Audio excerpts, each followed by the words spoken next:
यशायाह भविष्यवक्ता की पुस्तक अध्याय 65। यशायाह अध्याय 65। जो मुझको पूछते भी न थे वे मेरे खोजी है, और जो मुझे ढूंढते भी न थे उन्होंने मुझे पा लिया है। और जो जाति मेरी नहीं कहलाती थी उससे भी मैं कहता हूं कि देख, मैं उपस्थित हूं। मैं एक हठीली जाति के लोगों की ओर दिन भर हाथ फैलाए रहता हूं, जो अपनी युक्तियों के अनुसार बुरे मार्गों में चलती है। ऐसे भी लोग हैं जो मेरे सामने ही बारियों में बलि चढ़ा चढ़ाकर और ईंटों पर धूप जला जलाकर मुझे लगातार क्रोध दिलाते हैं। ये कब्र के बीच बैठते और छिपे हुए स्थानों में रात बिताते और सूअर का मांस खाते और घृणित वस्तुओं का रस अपने बर्तनों में रखते और कहते हैं कि हट जा, मेरे निकट मत आ, क्योंकि मैं तुझसे पवित्र हूं। ये मेरी नाक में धुएं के और दिन भर जलती हुई आग के समान है। देखो, मेरे सामने यह बात लिखी हुई है। मैं चुप न रहूंगा, मैं निश्चय पलटा दूंगा, वरन उनकी गोद में पलटा भर दूंगा, अर्थात तुम्हारे और तुम्हारे पुरखाओं के भी अधर्म के कामों का पलटा, जो उन्होंने पहाड़ों पर धूप जलाकर और पहाड़ियों पर मेरी निंदा के रूप में किए हैं। मैं यहोवा कहता हूं कि इनके कामों को मैं पहले इनकी गोद में तौल कर दूंगा। यहोवा यो कहता है कि जिस भांति जब दाख के किसी गुच्छे में नया दाख मधु भर आता है, तब लोग कहते हैं कि उसे नाश मत कर, क्योंकि उसमें आशीष है, उसी भांति मैं अपने दासों के निमित्त ऐसा करूंगा कि सबों को न नाश करूं। और मैं याकूब में से एक वंश और यहूदा में से अपने पर्वतों का एक वारिस उत्पन्न करूंगा, और मेरे चुने हुए उसके वारिस होंगे, और मेरे दास वहां निवास करेंगे। और मेरी प्रजा जो मुझे ढूंढती है, उसकी तो भेड़ बकरियां शारोन में चरेगी, और उसके गाय बैल आकोर नाम तराई में विश्राम करेंगे।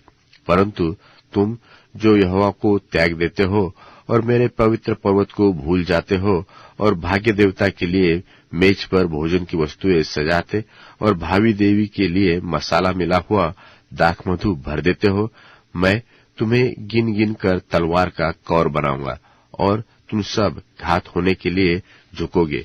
क्योंकि जब मैंने तुम्हें बुलाया तब तुमने मेरी न सुनी, वरन जो मुझे बुरा लगता है वही तुमने नित किया है, और जिससे मैं अप्रसन्न हूं उसी को तुमने अपनाया है। इस कारण प्रभु यहोवा यो कहता है कि देखो, मेरे दास तो खाएंगे पर तुम भूखे रहोगे, मेरे दास तो पिएगे पर तुम प्यासे रहोगे, मेरे दास तो आनंद करेंगे पर तुम लज्जित होगे। देखो, मेरे दास तो हर्ष के मारे जय जयकार करेंगे, परंतु तुम शोक से चिल्लाओगे और खेद के मारे हाय हाय करोगे।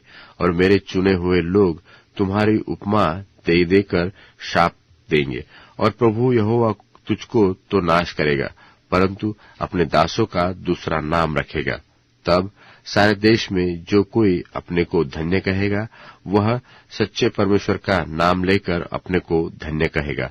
और सारे देश में जो कोई शपथ खाए, वह सच्चे परमेश्वर के नाम से शपथ खाएगा, क्योंकि पिछला कष्ट दूर हो गया और मेरी आंखों से छिप गया है। क्योंकि देखो, मैं नया आकाश और नई पृथ्वी उत्पन्न करता हूं, और पहली बातें स्मरण न रहेगी और सोच विचार में भी न आएगी। इसलिए जो मैं उत्पन्न करने पर हूं उसके कारण तुम हर्षित हो और सदा सर्वदा मगन रहो। क्योंकि देखो, मैं यरूशलेम को मगन और उसकी प्रजा को आनंद बनाऊंगा, और मैं आप यरूशलेम के कारण मगन और अपनी प्रजा के हेतु हर्षित होऊंगा, और उसमें फिर रोने व चिल्लाने का शब्द न सुनाई पड़ेगा। उसमें फिर न तो थोड़े दिन का बच्चा और न ऐसा बूढ़ा जाता रहेगा जिसने अपनी आयु पूरी न की हो, क्योंकि जो लड़कपन में मरने वाला है वह 100 वर्ष का होकर मरेगा, परंतु पापी तो 100 वर्ष का होकर श्रापित ठहरेगा। वे घर बनाकर उनमें बसेंगे और दाख की बारियां लगाकर उनका फल खाएंगे। ऐसा नहीं होगा कि वे तो बनाए और दूसरा बसे, व वे तो लगाए और दूसरा खाए। क्योंकि मेरी प्रजा की आयु वृक्षों की सी होगी और मेरे चुने हुए अपने कामों का पूरा लाभ उठाएंगे। उनका परिश्रम व्यर्थ न होगा और न उनके बालक घबराहट के लिए उत्पन्न होंगे, क्योंकि वे यहोवा के धन्य लोगों का वंश है और उनके बाल बच्चे उनसे अलग न होंगे। और ऐसा होगा कि उनके पुकारने से पहले ही मैं उनको उत्तर दूंगा और उनके मांगने ही के मैं उनकी सुन लूंगा।